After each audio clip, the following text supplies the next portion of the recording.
Sekarang tema rezeki.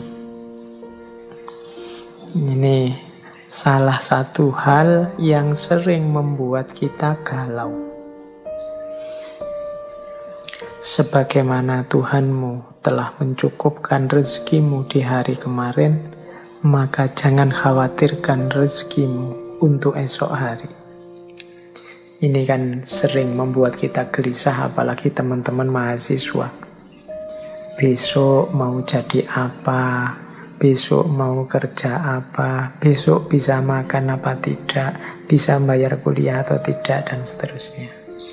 Loh, kalau kalian kemarin-kemarin bisa survive, kalian kan kemarin juga masih belum punya pekerjaan. Kalian kemarin juga masih bergantung sama orang tua. Kalian masih belum mandiri juga kemarin. Tapi toh Allah menghadirkan rezekimu dengan jalan yang ada, mungkin lewat orang tua, lewat beasiswa, lewat tetangga. Itu kan rezeki dari Allah. Kalau Allah kemarin mencukupkan rezekimu, besok juga begitu. Maka tidak perlu khawatir, tidak perlu nabrak-nabrak aturan, tidak perlu menerjang yang salah, yang keliru hanya demi rezeki. Rezeki sudah ada yang ngatur. Ini kalau diceramahkan mudah, tapi kalau dipraktekkan kelihatannya sulit. Orang selalu saja galau, selalu saja gelisah dengan rezeki. Kalau engkau tidak punya pekerjaan, gelisah, itu menurut saya manusiawi, karena manusia itu diantara fitrahnya adalah kerja. Punya aktivitas, punya penghasilan. Tapi urusan hasil, urusan rezeki jangan dikhawatirkan. Itu urusannya Allah. Sebagaimana dawuhnya Imam Malik minggu lalu yang kita kutip, bahwa lakukan saja sesuai bidangmu sebaik mungkin, sesuai yang harus kamu lakukan, tugas-tugasmu sebaik mungkin. Urusan rezeki kembalikan lagi pada Allah, karena Allah yang mengatur, Allah yang mencukupkan. Ini sama maksudnya dengan kata-kata dari Imam Syafi'i ini. Itu saya bawa sebuah syair yang terkenal sekali. Ini nasihat agar kita tidak mencampur uang yang haram dengan yang halal. Ia kumpulkan yang haram dengan yang halal, supaya menjadi banyak. Yang haram pun masuk ke dalam yang halal, lalu ia merusaknya. Oke, ini ada cerita di balik syair ini. Jadi satu ketika ada seseorang yang menghadap ke Imam Syafi'i. Orang ini mengeluhkan rizkinya tidak cukup. 1 bulan dia mendapat gaji 500 dirham. Tapi gaji sebesar ini rasanya sudah besar. Kok masih susah memenuhi kebutuhan sehari-hari dalam 1 bulan. Orang ini mengadu pada Imam Syafi'i. Nah, nasihatnya Imam Syafi'i agak aneh. Katanya Imam Syafi'i, oke, bulan depan kamu mintalah gajimu diturunkan menjadi 400 dirham saja. Oh, ini aneh ya, orang merasa kekurangan kok gajinya tidak cukup malah diminta turun. Tapi karena yang meminta seorang ulama besar yang dekat dengan Allah, ya dituruti. Minta penurunan gaji. Bulan depan gajinya jadi 400 dirham. Tapi tetap 400 dirham pun dia masih kesulitan, masih kekurangan. Menghadap lagi pada Imam Syafi'i. Terus katanya Imam Syafi'i, wah ini ada yang salah. Coba kamu minta turun lagi 300 dirham untuk bulan depan. Ini orang ini semakin heran, loh kok tambah turun? 500 rasanya kurang, 400 masih kurang, sekarang disuruh 300. Tidak apa-apalah, yang menyuruh beliau insya Allah ada hikmahnya, ada rahasianya. Diikuti. Minta diturunkan 300 dirham. 300. Nah, setelah 300 gajinya, rasanya kok malah tenang.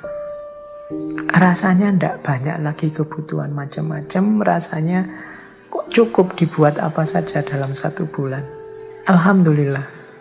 Padahal kemarin 500 rasanya ndak cukup, 400 rasanya ndak cukup, 300 kok rasanya malah cukup. Kembalilah dia menghadap pada Imam Syafi'i. Kok bisa sekarang saya merasa cukup gaji saya meskipun jatuhnya hanya 300. Nah, Imam Syafi'i terus memberitahu, wahai saudaraku, sebenarnya pekerjaan yang engkau lakukan itu memang layaknya gajinya hanya 300. Sehingga sisa yang 200 ini sifatnya kelebihan. Dan ini yang kecampur dalam gajimu yang halal.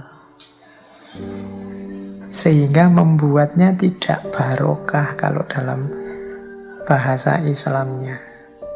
Karena tidak barokah, ya rasanya kurang terus. Rasanya ada saja kebutuhan-kebutuhan baru yang sehingga 500 ini tidak cukup. Tapi ketika engkau mengambil hakmu pas sesuai jatahmu, yaitu 300, sekarang hartamu sudah bersih, isinya halal semua, dan disitulah letaknya barokah.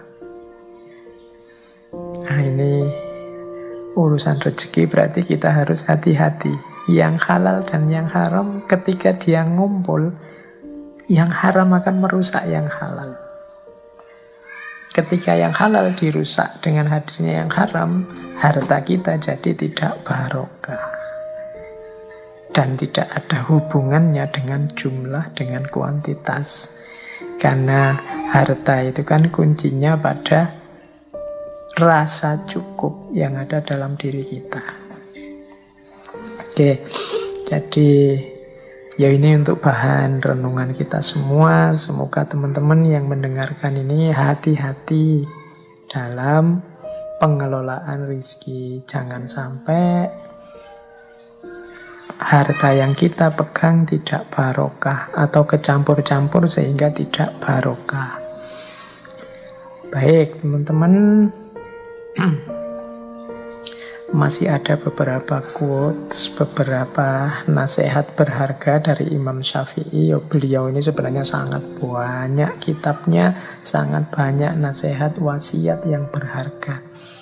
Ya, cuma sayangnya kita tidak mungkin mengangkat semuanya malam hari ini. Sering saya bilang ya ngaji ini hanya mancing saja.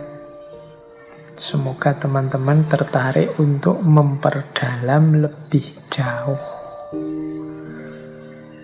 Oke, kita ambil beberapa ya. Katanya Imam Syafi'i, amal yang paling berat itu ada 3. Yaitu murah hati saat miskin, bersikap warok saat sendiri, dan mengucapkan kebenaran di hadapan orang yang ditakuti. Murah hati saat miskin ini berat, karena orang miskin itu biasanya mentalnya kurang.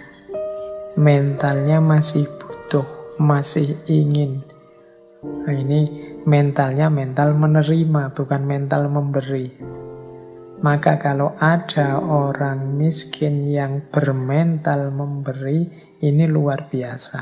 Orang miskin yang mentalnya murah hati, ini luar biasa. Yang kedua, bersikap warok saat sendiri. Bersikap warok itu bersikap menjaga diri, tidak sembarangan. Menjaga kehormatannya. Ini biasanya ya orang warok itu di hadapan orang lain. Kalau ada orang lain, dia menjaga nama baiknya, menjaga kehormatannya.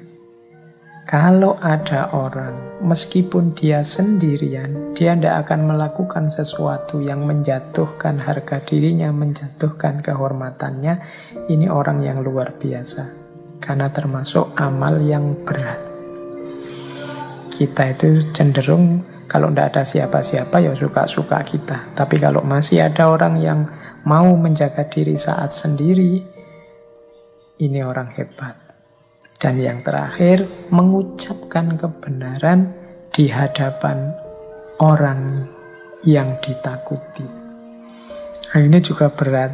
Kalau ada orang yang kita takuti kan kita pengennya minggir saja, tidak bersentuhan dengan dia. Tapi kok orang ini saya takuti, tapi aku harus menyampaikan kebenaran padanya. Entah nanti apa resikonya. Orang yang berani semacam ini orang yang hebat. Mengucapkan kebenaran di hadapan orang yang ditakuti. Mungkin nanti setelah ini aku akan dihukum, setelah ini aku akan disiksa, setelah ini aku akan menghadapi banyak kesulitan, kesakitan. Monggolah, yang penting aku mengucapkan kebenaran. Makanya ini orang hebat.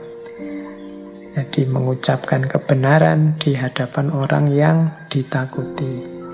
Ya monggo teman-teman latihan, siapa tahu kita bisa masuk kualifikasi orang-orang hebat ini. Meskipun miskin, tidak punya apa-apa, tetap murah hati. Meskipun sendirian, tetap menjaga kehormatan. Meskipun di hadapan yang ditakuti, tetap menyampaikan kebenaran. Nah, ada lagi quote yang terakhir ya ini. Tidak ada yang dapat menggaruk kulitmu selain kukumu sendiri. Maka kerjakanlah urusanmu sendiri. Ya, yang saya sampaikan di atas dari awal sampai akhir ini tadi kan ideal-ideal. Mungkin beberapa di antaranya bisa menjadi solusi masalah-masalah kita hari ini. Tapi ideal, ya akan hanya menjadi ideal kalau kita tidak menjalankannya. Problem kita tetap akan jadi problem kalau kita tidak mencoba menyelesaikannya. Ya kita sendiri, wong problem kita. Kalau kita gatel kan kita garuk dengan kuku kita sendiri, dengan jari kita sendiri. Maka ayo kita kerjakan urusan kita. Ayo kita kerjakan, kita selesaikan masalah kita. Kita sendiri, tidak usah nunggu orang lain. Kadang-kadang kita itu hal yang bisa kita selesaikan sendiri, kita lebih suka menunggu orang lain menyelesaikannya. Kita lebih suka menyuruh orang, kita lebih suka menunggu orang, kita lebih suka kadang-kadang menunggu mood, kita lebih suka kadang-kadang menunggu situasi, kadang-kadang lebih suka. Akhirnya kerjaan-kerjaan kita semuanya terpending, semuanya keteteran. Nah, ini menurut saya quotes dari Imam Syafi'i ini bisa kita pakai.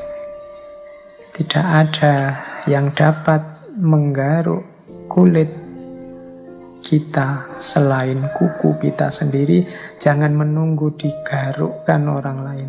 Kalau orang lain yang menggaruk, mungkin gatalnya hilang, tapi karena dia tidak perhitungan jadinya lecet. Atau mungkin karena dia takut kita lecet, akhirnya gatalnya tidak hilang, cuma dilus-lus saja.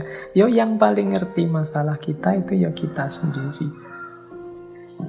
Jadi tidak ada yang dapat menggaruk kulitmu selain kukumu sendiri.